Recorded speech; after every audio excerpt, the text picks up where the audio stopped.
Hello my dear students, मैं हूं Meenakshi from VM academy classes Nashik. बच्चों, हम देख रहे हैं क्लास 12 का फिजिक्स का क्वेश्चन बैंक सॉल्यूशन जो कि बोर्ड ने दिया है 2021 के लिए।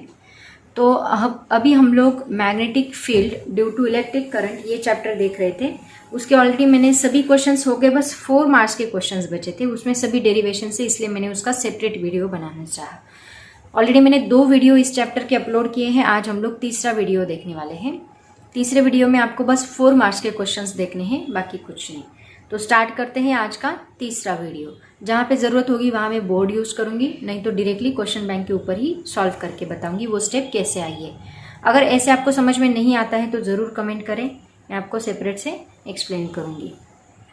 तो बच्चों देखो, इसके लॉन्ग आंसर जो है 4 मार्क्स क्वेश्चन वो हम देख रहे हैं।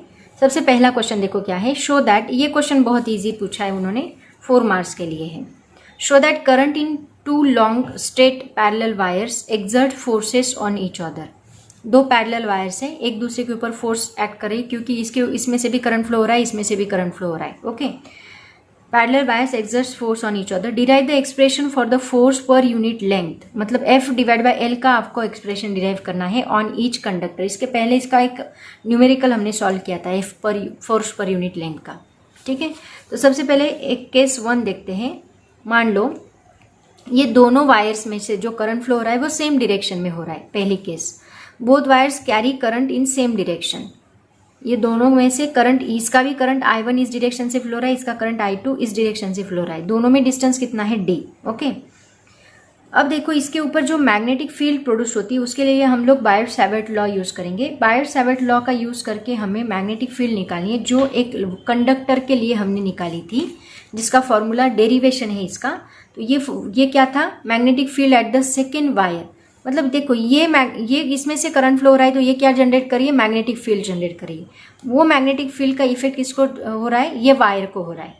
इसका मतलब magnetic field at the second wire due to the current I1, इसकी वजह से जो मैग्नेटिक फील्ड यहाँ पे प्रोड्यूस हो रही है वो कितनी होगी, mu naught I1 divide by 2 pi D। ये मैग्नेटिक फील्ड का फॉर्मूला है according to Biot Savart law. Magnetic field on second wire due to current I1 वो कितना है, mu naught into I1 divide by 2 pi D। अब इसकी जो डायरेक्शन रहेगी वो कहाँ रहेगी, इनटू द फील्ड। देखो magnetic field, right hand thumb rule use करते हैं हम लोग। राइट हैंड थंब रूल में ये करंट थंब जो होता है वो क्या होता है, डायरेक्शन शो करता है मैग्नेटिक फील्ड की, एंड कर्ल फिंगर शो करते हैं, ये करंट की डायरेक्शन शो कर रहा है, करंट और कर्ल फिंगर शो करेंगे मैग्नेटिक फील्ड। तो देखो करंट यहाँ फ्लो हो रहा है, तो अगर हम इस पॉइंट पे देखेंगे तो इस पॉइंट पे मैग्नेटिक फील्ड ऊपर की डायरेक्शन में होगी, आउटवर्ड। लेकिन इस पॉइंट पे देखेंगे तो मैग्नेटिक फील्ड, कर्ल फिंगर्स अंदर जाएंगे, राइट ना। इसका मतलब मैग्नेटिक फील्ड इनवर्ड रहेगी। तो हमें डायरेक्शन भी बतानी है by the right hand thumb rule. The direction of this field is into the plane of the paper. Okay, clear है सबको। पहला केस हमने देखा, 2 करंट कैरिंग कंडक्टर जिसमें से करंट फ्लो हो रहा है सेम डायरेक्शन में, एक में से I1 दूसरे में से I2। तो ये इसके ऊपर जो मैग्नेटिक फील्ड होगी ड्यू टू I1 वो रहेगी according to Biot Savart law, mu naught I1 divide by 2 pi D by the right hand thumb rule. वो जो डायरेक्शन रहेगी उसकी वो रहेगी into the plane of the paper. Okay, next है इसका फॉर्मूला अभी मैंने आपको बताया था, देखो थोड़ी देर पहले। ये क्या होता है, that is I2 into B into DL। अब यहाँ पे छोटा सा एक लेंथ हमने कंसीडर किया, मान लो DL, और उसको हमने इंटीग्रेट किया DL। यहाँ पे B आएगा, B हमने अभी डिराइव किया। तो ये इसका फॉर्मूला, फोर्स का फॉर्मूला क्या होता है, F is equal to I/B/L, ये फॉर्मूला होता है, राइट ना। तो यहाँ B क्या है, ये, और L हमने छोटा सा L लिया, तो हमें इंटीग्रेशन लेना पड़ेगा DL का, छोटा सा DL का इंटीग्रेशन, इसलिए इसको ऐसे लिखा है। तो क्या होगा देखो, force on the wire 2 because of the current I2 and the magnetic field B due to current in wire I applying Lorentz force law is क्या है, F is equal to I2 म्यू0 I1 divided by 2 pi D integration DL। अब direction of this force is towards wire, ये किसके तरफ रहेगा, ये force towards the wire, it will be attractive force। ये force towards the wire रहेगा, it will, क्योंकि force की डायरेक्शन है, तो पाम रूल निकालते हैं हम लोग। तो ये जो फोर्स है इसकी डायरेक्शन हम लोग यूज करेंगे राइट हैंड पाम रूल का यूज करके निकालेंगे। कैसे, देखो राइट हैंड पाम रूल में ये जो फिंगर्स होते हैं ये शो करते हैं direction of magnetic field, thumb show करता है direction of current, and palm show करता है डायरेक्शन ऑफ फोर्स। तो यहाँ पे देखो हमें ये वायर के लिए डायरेक्शन निकालनी है फोर्स की। तो इसका मैग्नेटिक फील्ड का डायरेक्शन कहाँ है? Inward, into the plane of the paper. Current कहाँ फ्लो हो रहा है? इस डायरेक्शन में। तो देखो पहले हम थंब कहाँ पुट करेंगे? इनवर्ड, मतलब टूवर्ड्स द मैग्नेटिक फील्ड। फिर करंट थंब कहाँ मूव करेंगे? Towards the current. And palm कहाँ जाएगा? फिर ऊपर की डायरेक्शन में। मतलब यहाँ इस डायरेक्शन में फोर्स एक्ट होगा। समझ में आया? Palm rule. फोर्स की डायरेक्शन निकालने के लिए हम right hand palm rule use करते हैं। उसके लिए जो फिंगर्स होते हैं ये शो करते हैं direction of magnetic field, thumb show करता है direction of current, and palm जहाँ जाएगा वो शो करेगा डायरेक्शन ऑफ फोर्स। तो देखो सबसे पहले इसके यहाँ पे मैग्नेटिक फील्ड है इनवर्ड, तो हमने अंदर फिंगर्स लिए, थंब कहाँ रोटेट किया? करंट की डायरेक्शन में, पाम कहाँ गया? इस दूसरी वायर की तरफ, मतलब यहाँ। इसका मतलब इस डायरेक्शन में अट्रैक्टिव फोर्स लगेगा। कौन सा फोर्स लगेगा? Attractive force. वही फोर्स की डायरेक्शन आपको बताई गई है। तो देखो ये इन्होंने क्या बोला है? The direction of this force is towards the wire. कैसे निकाला? पाम रूल से। That means it will attractive force, यही उन्होंने बताया। ठीक है, तो अभी देखो फोर्स ऑफ अट्रैक्शन पर यूनिट लेंथ। अभी ये जो है ये टोटल लेंथ हम L लिख सकते हैं इसकी जगह पे। तो फॉर्मूला क्या बनेगा? F इज इक्वल टू ये म्यू नॉट अपॉन 2 पाई साइड में ले लो, म्यू नॉट अपॉन 2 पाई, ये I1 into I1 into I2 divide by D, और ये इंटीग्रेशन DL क्या बनेगा? L बनेगा। अब ये L यहाँ पे मल्टीप्लाई है, अगर मैंने इसको इधर शिफ्ट किया तो ये इस साइड जाके डिवाइड होगा। हमें फोर्स पर यूनिट लेंथ ही चाहिए ना, तो ये फोर्स पर यूनिट लेंथ क्या बना? Mu naught upon 2 pi I1 into I2 divide by D। ये मिला हमें force per unit length. Okay, ये हमने केस 1 स्टडी किया। केस 2 में क्या होगा? 2 wires current carry opposite direction है। अभी सेम डायरेक्शन के लिए ये निकाला। अब मान लो ये अपोजिट डायरेक्शन में है, तो फोर्स इज रिपल्सिव होगा। जहां पे अट्रैक्टिव नेचर था, अब फोर्स का रिपल्सिव नेचर होगा between anti parallel currents, and magnitude of force of repulsion per unit length वही रहेगा। Force per unit length is equal to, यहाँ पे मॉड पुट करना है क्योंकि रिपल्सिव एंटी पैरेलल है ना, इसलिए mu naught upon 2 pi I1 I2 divide by D। बस फोर्स रिपल्सिव होएगा, फॉर्मूला वही मिलेगा। ठीक है, तो ये था आपका क्वेश्चन नंबर 1। ये बहुत छोटा सा क्वेश्चन उन्होंने 4 मार्क्स के लिए पूछा है और इजी भी है। नेक्स्ट देखो क्या है? Using buyer-Savart law obtain an expression for the magnetic induction near a straight infinitely long current carrying wire. देखो डेरिवेशन है, ध्यान देके सुनो। एक कंडक्टर हमने लिया यहाँ पे इनफाइनाइट लेंथ का, इनफाइनाइटली लॉन्ग करंट बोला है, तो इनफाइनाइट लेंथ का एक कंडक्टर लिया जिसमें से I जितना करंट फ्लो हो रहा है, और एक छोटा सा एलिमेंट हमने यहाँ पे कंसीडर किया। मान लो एक छोटा सा एलिमेंट और P पॉइंट यहाँ पे लिया है, जो डिस्टेंस कितने R जितने डिस्टेंस पे है। ये एंगल कितना है यहाँ पे? दिस एंगल इज थीटा, और यहाँ से ये जो डिस्टेंस है ये कितना है? R। समझ में आया? एक इनफाइनाइट कंडक्टर लिया, ये कंडक्टर में छोटा सा एलिमेंट लिया DL से ये एक पॉइंट लिया P जो R डिस्टेंस पे है, यहाँ से ये P कितना है? R जितने डिस्टेंस पे है, ये स्मॉल r, ये कैपिटल R, और ये बना फिर राइट एंगल ट्रायंगल बन गया। देखो राइट, और ये अगर थीटा है तो ये टोटल एंगल कितना होगा? This total angle is pi, मतलब 180। ये अगर थीटा है तो ये कितना होगा यहाँ पे? पाई माइनस थीटा। आगे हमें लगने वाला है इसलिए मैंने आपको बताया। ये थीटा है तो ये कितना होगा? पाई माइनस थीटा, क्योंकि ये टोटल कितना है? 180 को हम पाई बोलते हैं, तो ये बनेगा पाई माइनस थीटा। ओके, ये सब कुछ लिख लिया, थ्योरेटिकल फॉर्म में आप लोग लिख लोगे इसको। अब हम यहाँ पे बायर-सावर्ट लॉ यूज करेंगे। बायर-सावर्ट लॉ क्या है? dB बार इस पॉइंट का magnetic field, dB bar is equal to होता है mu naught upon 4 pi I dl bar sine theta divide by R square. यहाँ बार लगाने की, हाँ ठीक है, बार यहाँ लगाए, यहाँ पे बार लगाना पड़ेगा। I dl bar sine theta divide by R square. ठीक है, अब बायर-सावर्ट लॉ यूज किया हमने। अब हम क्या करेंगे? ये जो कंडक्टर है इसके अपर दो पार्ट कर दो, यहाँ से अपर और यहाँ से लोअर। तो मान लो यहाँ से अपर फील्ड मैंने ली और यहाँ से लोअर फील्ड ली, तो पहले हम अपर फील्ड का मैग्नेटिक फील्ड लिख लेते हैं। अपर फील्ड का मैग्नेटिक क्या होगा? अब मैग्नेटिक फील्ड क्या होगा? ये जो है ये थ्योरेटिकल पार्ट है, आप लिख लो इसको। Upper half summing up all current element from upper half, मतलब यहाँ से जितने भी अपर एलिमेंट है सबका सम करो। सम करो मतलब क्या? इंटीग्रेशन करो। सो बी अपर टोटल, ये dB बार हमने एक छोटे से एलिमेंट के लिए निकाला, ये छोटे से एलिमेंट के लिए। ऐसे हमें टोटल एलिमेंट का चाहिए तो हम क्या करेंगे? सबका इंटीग्रेशन ही करेंगे। हर एक पॉइंट में आपको इंटीग्रेशन यूज़ करना है। इंटीग्रेशन का यूज़ बहुत ज़्यादा है, जिनकी मैथ्स नहीं है ना उसको प्रॉब्लम आने वाला है। तो यहाँ पे मैंने डीएल डीएल डीएल डीएल सभी एलिमेंट लिए और उन सबको सम किया। सम कैसे करते हैं हम? इंटीग्रेशन करके 0 से इनफाइनाइट तक, क्योंकि उन्होंने infinitely long current carrying conductor wire बोली है। तो 0 से इनफाइनाइट तक हम क्या करेंगे? डीबी लेंगे। तो B upper is equal to 0 to infinite dB. यहाँ पे डीबी का फॉर्मूला क्या है? Mu naught upon 4 pi. यहाँ ये कांस्टेंट है इसलिए हमने इंटीग्रेशन के बाहर निकाल लिया। 0 टू इन्फिनिटी इंटीग्रेशन रखा, बाकी टर्म्स को I d l bar sine theta divide by r square, वही डीबी का ही फॉर्मूला पुट किया, बस ये कांस्टेंट टर्म को हमने बाहर निकाल लिया। अब जितना अपर था उतना ही क्या होगा? लोअर होगा। मतलब हम क्या लेंगे? B upper is equal to B lower लेंगे, दोनों इक्वल रहेंगे जितना। तो टोटल मैग्नेटिक फील्ड कितना होगा? जो पूरा कंडक्टर हमें लेना है उसका मैग्नेटिक फील्ड इन दोनों की एडिशन आएगा। इन दोनों की एडिशन मतलब 2, ये 1 कितना बनेगा? 2 बनेगा। मतलब B इज इक्वल टू क्या लिखेंगे? 2 इंटीग्रेशन 0 टू इन्फिनिटी dB आएगा। सो हमने ये 2 से मल्टीप्लाई किया और ये इंटीग्रेशन का फॉर्मूला यहाँ पे पुट किया। क्या? 2 इंटू म्यू नॉट 4 पाई। ये देखो ये एज इट इज फॉर्मूला यहाँ पे पुट किया। 2 into mu naught 4 pi 0 to infinity I d l sine theta divide by r square. ठीक है, अब देखो यहाँ पे ये फॉर्मूला पुट किया, लेकिन अभी हमें इंटीग्रेशन निकालना है। तो इंटीग्रेशन निकालने के लिए सबसे पहले हम लोग ये यहाँ का जो डायग्राम है मैं यहाँ पे ड्रॉ करती हूँ तो आपको समझ में आएगा। देखो ये कंडक्टर हमने लिया है, यहाँ से हमने आर डिस्टेंस पे पी पॉइंट लिया है, आर डिस्टेंस पे ये डीएल एलिमेंट हमने लिया यहाँ पे स्मॉल आर। ठीक है, ये एंगल मैंने कितना बताया आपको? पाई माइनस थीटा। तो देखो ये राइट एंगल ट्रायंगल बन गया है ना, ये एक राइट एंगल ट्रायंगल बन गया। ये है कितना? एल।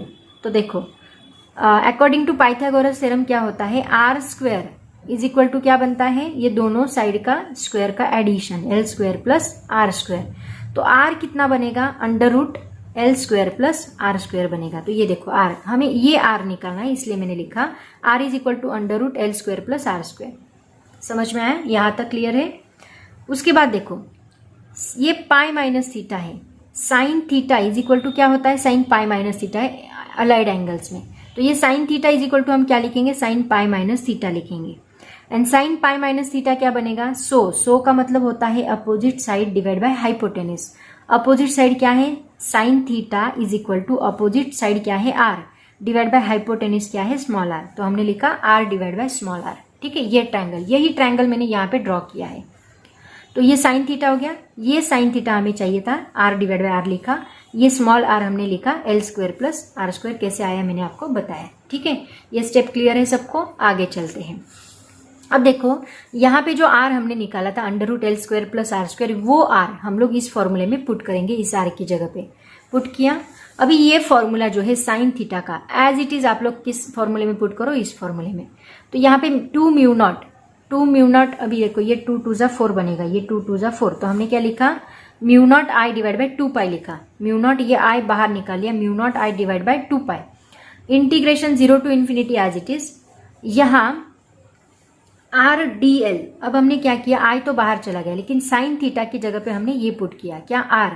आर लिखा, ये d l as it is divide by क्या है? Square root L square plus are square. और ऑलरेडी एक आर यहाँ पे है, उस आर की जगह पे हमने L square plus are square लिखा। आर स्क्वायर है ना, ये आर स्क्वायर, तो ये आर स्क्वायर की जगह पे हमने L square plus are square लिखा, L square plus are square. And sine theta की जगह पे R divide by under root L square plus are square लिखा। अब देखो इसको थोड़ा रीअरेंज करते हैं। ये क्या है? L square plus are square है, और ये इसको हम ऐसे लिखेंगे l square plus are square raise to 1/2। तो ये 1 है, ये रेज टू 1/2 है, तो ये क्या बनेगा? एल स्क्वायर, बेस सेम है तो दोनों की क्या होगी? Addition, 1 plus 1/2। 1 प्लस 1/2 का मतलब क्या होता है? 3/2। तो ये कितना आएगा? L square plus are square raise to 3/2। तो देखो ये हमने लिखा mu naught I divide by 2 pi, ये आर हमने बाहर निकाल लिया, आर अंडर ब्रैकेट में बचेगा dl divide by l square plus are square raise to 3/2। ये फॉर्मूला हमने इसकी जगह पे लिखा। कैसे आया मैंने आपको बताया, समझ में आया? अब देखो इसका जो इंटीग्रेशन होता है इसका भी बहुत बड़ा डेरिवेशन है। अब वो डेरिवेशन मत करते बेटो, डायरेक्टली इसका फॉर्मूला लिखो। इसका इंटीग्रेशन आता है I divide by r square. तो ये ऑलरेडी हमने एज इट इज लिखा यहाँ पे, और इसकी जगह पे लिखा I divide by r square. ठीक है, अब इसमें से एक आर जो है वो कैंसिल होगा और सिंगल आर ही बचेगा। तो ऊपर बचा mu naught I divide by 2πr, ये 1 डिवाइड बाय आर स्क्वायर है, ये सॉरी 1 है, तो 1 डिवाइड बाय आर स्क्वायर इसका डेरिवेशन, इसका इंटीग्रेशन आता है, तो हम लिखेंगे mu naught I divide by 2πr, ये हमारा फाइनल फॉर्मूला मिला। ठीक है, इसके ऊपर एक न्यूमेरिकल भी हमने सॉल्व किया है, जब वहाँ पे हमने डी लिया था, देखो डिस्टेंस का डी, म्यू नॉट इसके पहले ही, म्यू नॉट आई अपन 2πd, ऐसा फॉर्मूला हमने स्टडी किया था इसके पहले। तो देखो समझ में आया क्या किया। सबसे पहले हमने क्या किया, एक लॉन्ग स्ट्रेट कंडक्टर लिया, उससे एक छोटा सा एलिमेंट लिया dl, उसका p पॉइंट पे मैग्नेटिक फील्ड लिखा according to Biot Savart law, mu naught 4πi dl upon sine theta divide by r square. फिर हमने इसके छोटे से एलिमेंट को अपर साइड से इंटीग्रेट किया, लोअर साइड से इंटीग्रेट किया, दोनों को ऐड किया, तो वही किया हमने, अपर साइड से इंटीग्रेट, लोअर साइड से इंटीग्रेट, ये अपर साइड का इंटीग्रेशन, लोअर साइड का इंटीग्रेशन, दोनों को ऐड करने के बाद दोनों को 2 आएगा, तो ये डी भी हमने लिखा, इसमें जो कांस्टेंट टर्म थे उनको बाहर निकाल लिया। उसके बाद ये फॉर्मूला ट्रायंगल यूज करके हमने साइन थीटा निकाला, आर निकाला, आर एंड साइन थीटा की वैल्यू इसके अंदर पुट की, इसको सॉल्व करते गए, फाइनली इसका इंटीग्रेशन हमें 1/r स्क्वायर मिला, वो वैल्यू इसमें पुट की, तो हमें मिला mu naught I divide by 2πr। इसकी प्रैक्टिस आपको करनी पड़ेगी तभी आपको आएगा। ठीक है, ये सभी स्टेप्स जो है कहाँ से आई याद रखो, ये अगर आपको याद आएगा तो ऑटोमेटिकली आपको यहाँ तक आए, तो यहाँ पे समझ लो आपको साइन थीटा पुट करना है, आर पुट करना है, बस। आर और साइन थीटा कहाँ से निकालोगे, by using this triangle. Okay बच्चों, अभी इसका लास्ट क्वेश्चन बचा है, that is the derive an expression for axial magnetic field produced by current in a circular loop. ये भी थोड़ा सा क्रिटिकल है, इसमें भी आपको वही करना है। देखो हम क्या करेंगे, हमने एक यहाँ पे लूप कंसिडर किया है, ठीक है, ये लूप अलोंग XY प्लेन है, एक लूप कंसिडर किया अलोंग XY प्लेन, और एक पॉइंट हमने कंसिडर किया जो अलोंग YZ प्लेन है, मतलब एक Z एक्सिस पे एक पॉइंट हमने कंसिडर किया है। देखो यहाँ पे ये P पॉइंट, तो इस पे इसके ऊपर एक DL एलिमेंट हमने लिया, एक DL एलिमेंट हमने लिया।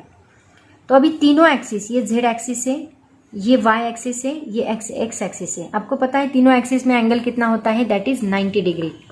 तो ये तीनों एक्सिस का एंगल हमें मिलेगा 90 डिग्री। यहाँ पे हमने एक DL एलिमेंट लिया, इस DL एलिमेंट का डिस्टेंस यहाँ से कितना है, R बार, यहाँ से ये इससे भी उतना ही होगा, इससे भी उतना ही होगा, एंड DL एलिमेंट एंड ये DL एलिमेंट इन ये R बार, दोनों के बीच में एंगल कितना रहेगा, 90 डिग्री रहेगा। क्योंकि देखो ये DL ऐसे, इसकी टेंजेंट ऐसे होगी और ये अलोंग रेडियस है, मतलब इन दोनों के बीच में एंगल कितना होता है, 90 डिग्री। तो वही हम लोग यहाँ पे लिख लेंगे।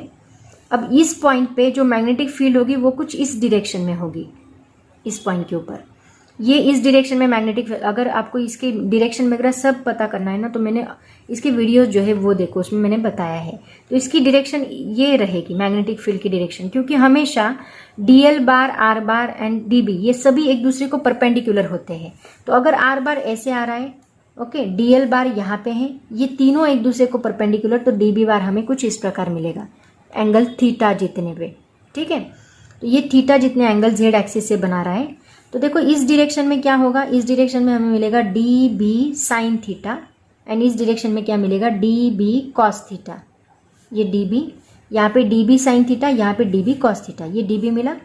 सिमिलरली इस डायरेक्शन से भी क्या होगा, DB साइन थीटा। तो देखो क्या हो रहा है, इस डायरेक्शन का इक्वल एंड अपोजिट जो है वो कैंसिल हो रहा है, और हमें क्या मिल रहा है, बस मैग्नेटिक फील्ड किसकी वजह से मिल रही है, ये इसकी वजह से, कौन से, DB कॉस थीटा की वजह से। याद रखो आगे हम इसको यूज करने वाले, ये दोनों तो कैंसिल हो जाएंगे लेकिन ये रहेगा, इसकी मैग्नेटिक फील्ड का इफेक्ट हमें मिलेगा। ठीक है, क्योंकि ये इक्वल एंड अपोजिट है, वही मैंने आपको बताया, इक्वल एंड अपोजिट फोर्सेस हम लगा रहे हैं तो कोई इफेक्ट नहीं होगा उसके ऊपर, लेकिन जो ऊपर की डायरेक्शन में लग रहा है उसका इफेक्ट होगा, वो हमें लिखना है। ठीक है, तो ये आप लिख लो, consider loop radius carrying current I placed in XY plane etcetera etcetera, वो आप लोग लिख लोगे। अभी मैं डायरेक्टली डेरिवेशन पे आती हूँ।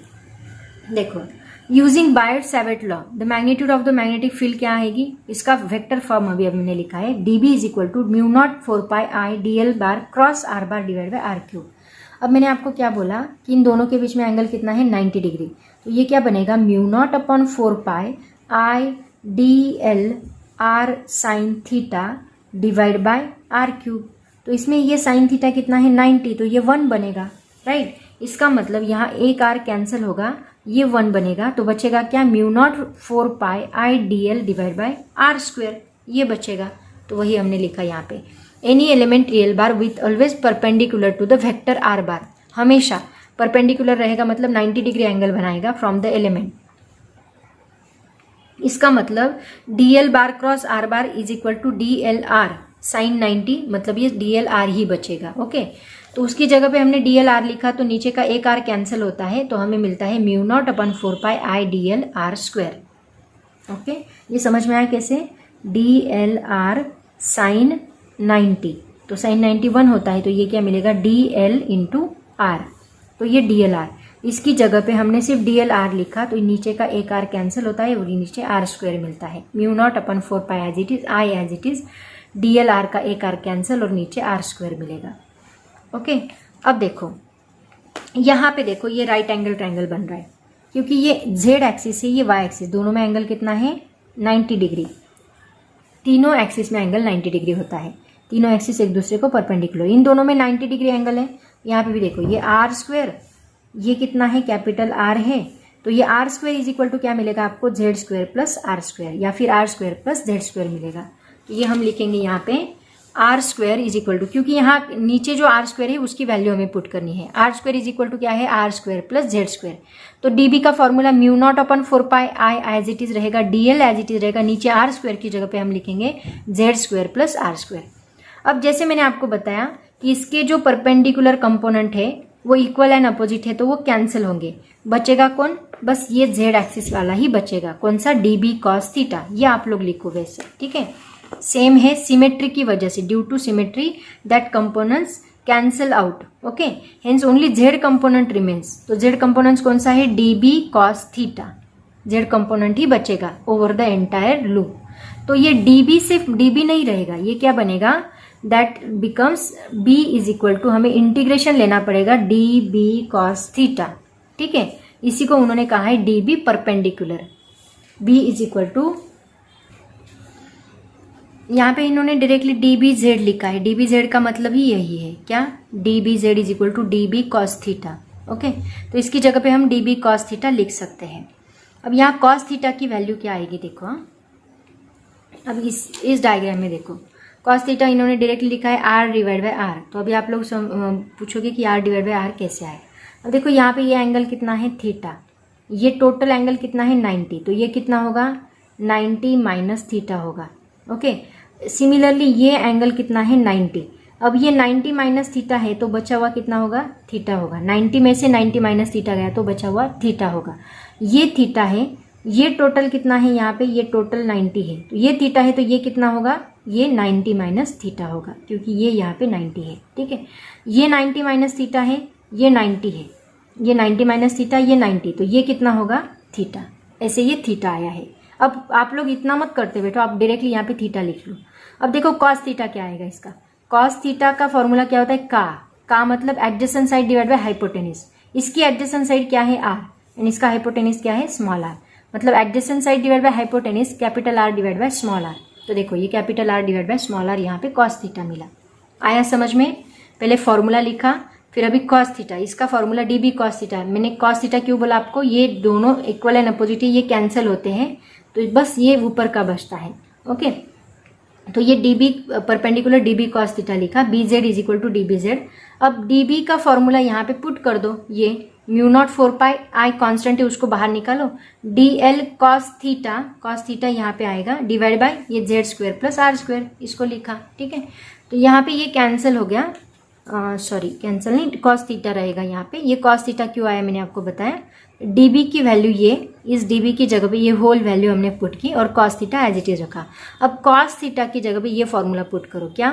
ये डीएल एज इट इज रहेगा r divide by under root r square plus z square plus are square, और ऑलरेडी यहाँ पे और एक already Z square plus are square है, तो फॉर्मूला देखो क्या बनेगा, आर डिवाइड बाय ये कॉस थीटा की जगह पे z square plus are square as it is है, ओके, और under root Z square plus are square आएगा यहाँ पे, ठीक है?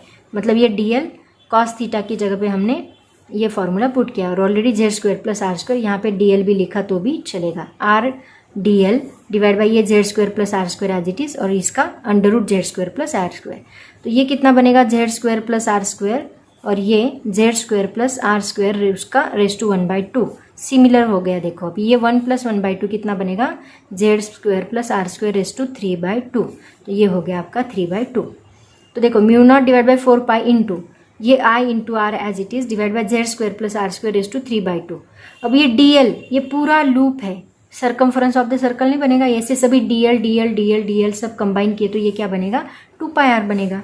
तो ये I r divide by Z square plus are square raise to 3/2 as is into 2πr से मल्टीप्लाई किया, इंटीग्रेशन ऑफ डीएल ये 2πr बनेगा। ठीक है, तो ये 2πr यहाँ पाई पाई कैंसिल होगा, देखो 2 2 = 4 बनेगा, मतलब म्यू नॉट डिवाइड बाई 2 बचेगा यहाँ पे, I R into R square हुआ Z square plus are square raise to 3/2। ये फार्मूला हमने ऑलरेडी न्यूमेरिकल्स में भी यूज़ किया है, ये आपका फाइनल फार्मूला मिलेगा। तो बच्चों जो स्टेप्स मैं बताती हूँ आपको ये मैं बोर्ड पे एक्सप्लेन कर सकती थी, लेकिन क्या होगा टाइम बहुत जाएगा और बहुत सारे क्वेश्चन बैंक हमें बनाने हैं, तो अभी शॉर्ट में बता सकते हैं हम लोग, इतना डिटेल में एक्सप्लेन नहीं कर सकते because this is a question bank. ये चैप्टर एक्सप्लेनेशन नहीं चल रहा है, अगर इसी चैप्टर की वीडियोस देखो 20 वीडियोस है इसके और इसको 1 घंटे में हमें कंप्लीट करना है, तो ऑब्वियसली इतना डिटेल में नहीं आएगा। फिर भी मैंने बहुत डिटेल में बताने की आपको कोशिश की है। अगर आप इसको अंडरस्टैंड करोगे तो बराबर समझ में आएगा कौन सा स्टेप कहाँ से आया। ठीक है, बस यहाँ कॉस थीटा जैसे इसके पहले हमने साइन थीटा निकाला था, वैसे यहाँ पे कॉस थीटा निकालना है, वो वैल्यू पुट करनी है एंड देन सॉल्व करनी है। यहाँ डायग्राम अच्छे से निकालो, बायोट-सैवर्ट लॉ का फॉर्मूला ठीक से लिखो, स्टेप बाय स्टेप सॉल्व करते जाओ। ठीक है, तो ये था magnetic field due to an electric current. मैंने एक्सप्लेन करने की कोशिश की है, बहुत अच्छे से एक्सप्लेन करने की कोशिश की है, होप सो आपको समझ में आएगा। अगर फिर भी नहीं समझ में आता है, कोई टॉपिक हो, कोई क्वेश्चन हो जो आपको समझ में नहीं आता है, तो उसके लिए मुझे कमेंट करो। ठीक है, तो बच्चों पढ़ाई करते रहो, all the very best, thank you so much and bye bye.